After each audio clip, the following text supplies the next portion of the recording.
সুস্বাগতম। বিশিষ্ট শিশু নাট্যকার সুনির্মল বসুর অন্যতম জনপ্রিয় নাট্য সংকলন হলো ছোটদের নাটক। এই বইটিতে মূলত কিশোর শিশুদের উপযোগী বেশ কয়েকটা মজাদার এবং শিক্ষণীয় নাটক সংকলিত হয়েছে, যা একসময় বাঙালি শিশুমনের অবিচ্ছেদ্য অংশ ছিল। এই সংকলনের অন্তর্ভুক্ত প্রধান নাটকগুলি হলো: 1. শহরের মামা, 2. কীর্তি ঠাকুরদা, 3. বীর শিকারী, 4. বন্দিবীর। উপরোক্ত নাটকগুলি শুধুমাত্র পড়ার জন্য নয়, এগুলি মঞ্চায়নের জন্য দারুণ উপযোগী। এই নাটকগুলি একসময় বাঙালি শিশুমনের অঙ্গাঙ্গী অংশ ছিল। বিশিষ্ট শিশু নাট্যকার সুনির্মল বসুর অন্যতম জনপ্রিয় শিশু নাট্য সংকলনকে নিয়ে ইউটিউবের সাহিত্যে নবদিগন্ত চ্যানেলে আজকের ভিডিওটি হলো বিশিষ্ট শিশু নাট্যকার সুনির্মল বসু। গ্রন্থনায় রবীন্দ্র কুমার চক্রবর্তী। বিশিষ্ট কবি ও শিশু নাট্যকার সুনির্মল বসুর শিশুদের জন্য বেশ কিছু মজার ও শিক্ষণীয় নাটক রচনা করেছিলেন।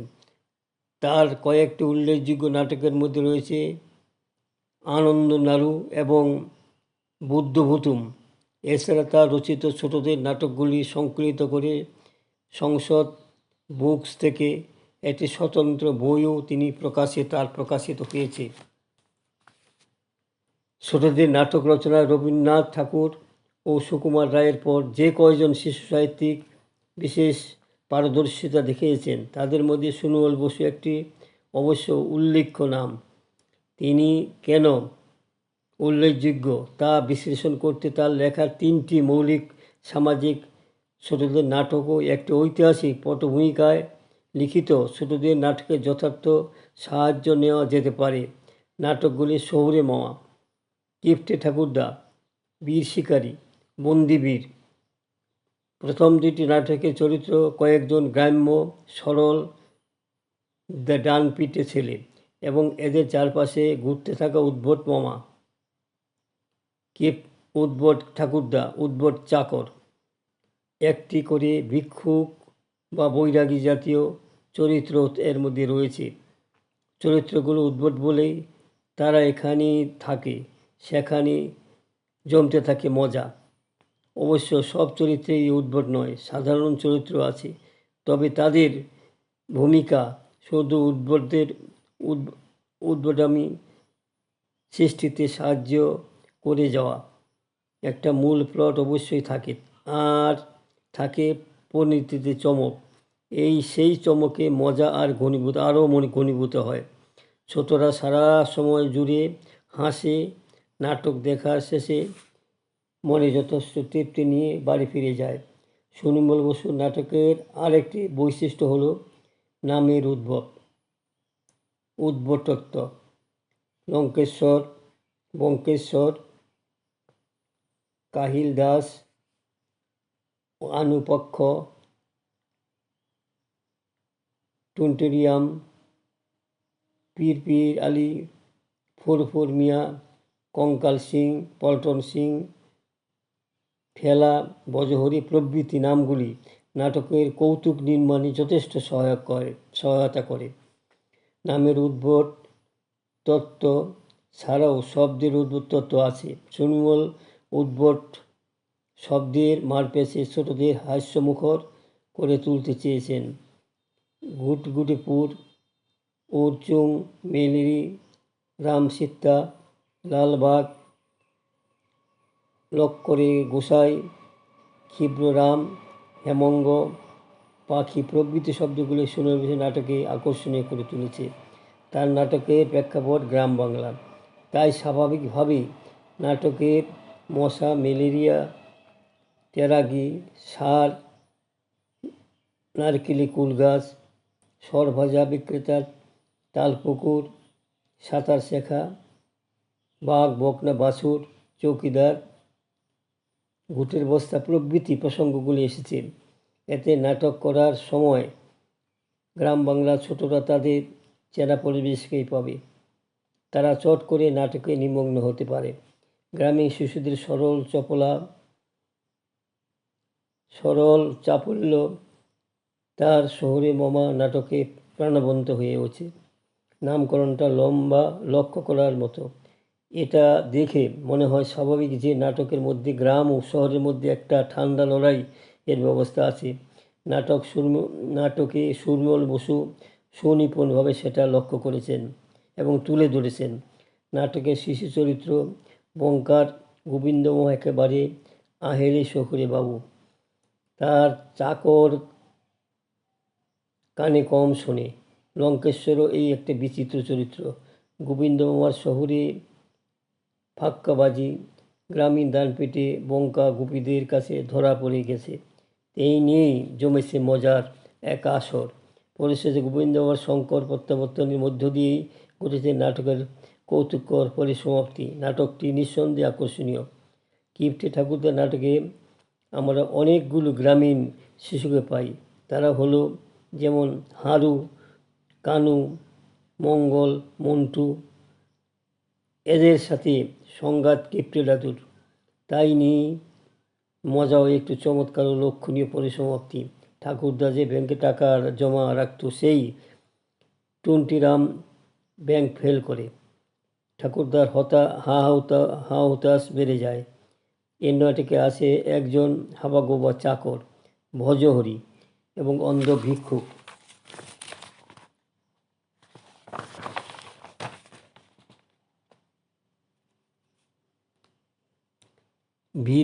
বীর শিকারী নাটকটি কৌতুকপ্রধান হলো একটু অন্য স্বাদের।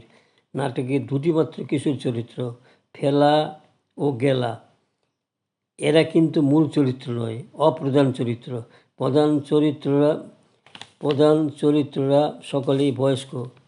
তাই বলে তার নাটকের শিশু সাহিত্য হওয়ার প্রতিবন্ধকতা নয়। নাটকে মজাটা জমেছে সেই জন্য যে সুনির্মল বসু যে গোবর্ধনকে বীর শিকার হিসেবে প্রথম থেকেই দেখিয়েছেন। পরিশেষে জানা গিয়েছে যে সে একজন ভীরু কাপুরুষ ব্যক্তি। আসলে পলাতক বাঘটিকে মেরেছিল অন্য একজন চোর। সেই চোরটিকে কথার মার পেছে অন্যত্র পাঠিয়ে গোবর্ধন দারোগা ঘোষিত পুরস্কার নিতে গিয়ে কী রকম নাস্তানুবোধ হলো নাটকে তা দেখানো হয়েছে। তাই নাটকে খুব জমজমাট হয়ে উঠেছে। আগে বলা হয়েছে যে বন্দিবীর নাটকটির বিষয়বস্তু ইতিহাস, আলেকজান্ডার ও পুরুর ঘটনা নিয়ে লিখিত। স্বভাবতেই নাটকটি ভারী এবং সংযত, সংলাপও বেশ গুরুগম্ভীর। তবে বৈচিত্র্য আনতে সুনির্মল আশ্রয় নিয়েছেন কৌতুক রসের। কঙ্কাল সিং ও পল্টন সিং নামে দুটি চরিত্র এনে নাটকটিকে আরও আকর্ষণীয় করে তুলেছেন। তবে নাটকে যতটা কৌতুক আছে তার চেয়ে বেশি আছে দেশপ্রেম, বেশি আছে শিক্ষা, আছে ভারতবর্ষের মহান ঐতিহ্যের প্রতি ছোটদের নিয়ে যত অভিনয় করানো যাবে বা দেখানো যাবে দেশের পক্ষে ততই মঙ্গল। সুনির্মল বসু নাটকের আরেকটি বিশেষ দিক হলো অভিনয়যোগ্যতা। নাটকগুলি চরিত্র বৈচিত্রিক নাটকগুলিকে দুইটি অভিনয়যোগ্য করেছে। নাটকের চরিত্রগুলোর মধ্যে কেউ আধা পাগল, কেউ হাদা, কেউ তোতলা, কেউ কালা। আর এটা হওয়ার ফলে নাটকে হাস্যরস ঘনীভূত হয়েছে। হাস্যরসকে আরও মনোগ্রাহী করে তুলেছে নাটকের সংলাপ। কয়েকটি উদাহরণ দিয়ে ব্যাপারটা পরিষ্কার হবে। শ্রীমানের শ্রীলিঙ্গে যদি শ্রীমতী হয়, হনুমানের শ্রীলিঙ্গে হনুমতি হবে না কেন? গরুর পেটের তলায় 4টি বুড়ো আঙ্গুল আছে, তার ফুটো দিয়ে সাদা জল বের হয়, তাকে আমরা দুধ বলি। আজ আমার ভীষণ নাচ পাচ্ছে প্রভৃতি সংলাপগুলি সুনির্মল বসুর সেন্স অফ হিউমারের পরিচয়। সুনির্মলের ছোটদের নাটকে আরেকটি বৈশিষ্ট্য হলো গান। কোথাও ছাত্ররা, কোথাও চাকর, কোথাও ভিখারি বা বৈরাগী, কোথাও পথিক, কোথাও কমিক চরিত্র। কোথাও পথচারী বাউল তার নাটকে গান গেয়েছে। এতে একদিকে যেমন নাটকে বৈচিত্র্য এসেছে, অন্যদিকে ইংরাজি নাটকের কোরা চরিত্রের ধাঁচটি বজায় রেখে নাট্যকারের নিজস্ব কিছু বক্তব্য দর্শক এবং শ্রোতাদের জানাবার সুযোগ হয়েছে। স্ত্রী ভূমিকা বর্জিত হয় সুনির্মল বসুর নাটকগুলি মঞ্চস্থ করার একটি বিশেষ গুণ। তবে এ ব্যাপারে একটা কথা বলার আছে। সুনির্মল বসু যখন নাটকগুলি লিখেছিলেন তখন নাটকে মেয়েদের অভিনয় করানো কঠিন ছিল। বর্তমানে সেই অসুবিধা ততটা নাই। ফলে নাটক নির্বাচনের সময় সুনির্মল বসুর নাটক অনেক ক্ষেত্রে বিবেচনা নাও হতে পারে। আমার মতে নাটকে মেয়ে চরিত্র না থাকা নাটকের একটি দুর্বলতা। নাটকের ছোটদের বাবা, মাতা, ভাই, বোন, মাসি, পিসি উপস্থিত থাকলে যে নাটক আরও জমজমাট হতো তাতে সন্দেহের অবকাশ নেই। সুনির্মল বসুর নাটকে বিষয়টি আমাকে সবচেয়ে চমৎকৃত করেছে যে তা হলো নাটককরণ রীতি। দুটি শব্দের নামগুলির নাটকের আকর্ষণ অবশ্যই বৃদ্ধি করেছে। শহরে মামা, কীর্তি ঠাকুরদা, বীর শিকারী, বন্দিবীর এই নামগুলি শুনলেই ভিতরে ভিতরে নাটকগুলি পড়ার বা দেখার একটা চাহিদা তৈরি হয়। নাটকগুলির বিষয়বস্তু সম্বন্ধে মনে একটা আন্দাজ তৈরি হতে থাকে। চোখের সামনে একটা ছবি যেন আপনা থেকেই চলে আসে। তার এই নামকরণের আর্টটিকে প্রশংসা না করা যায় না। বন্ধুগণ, আমার এই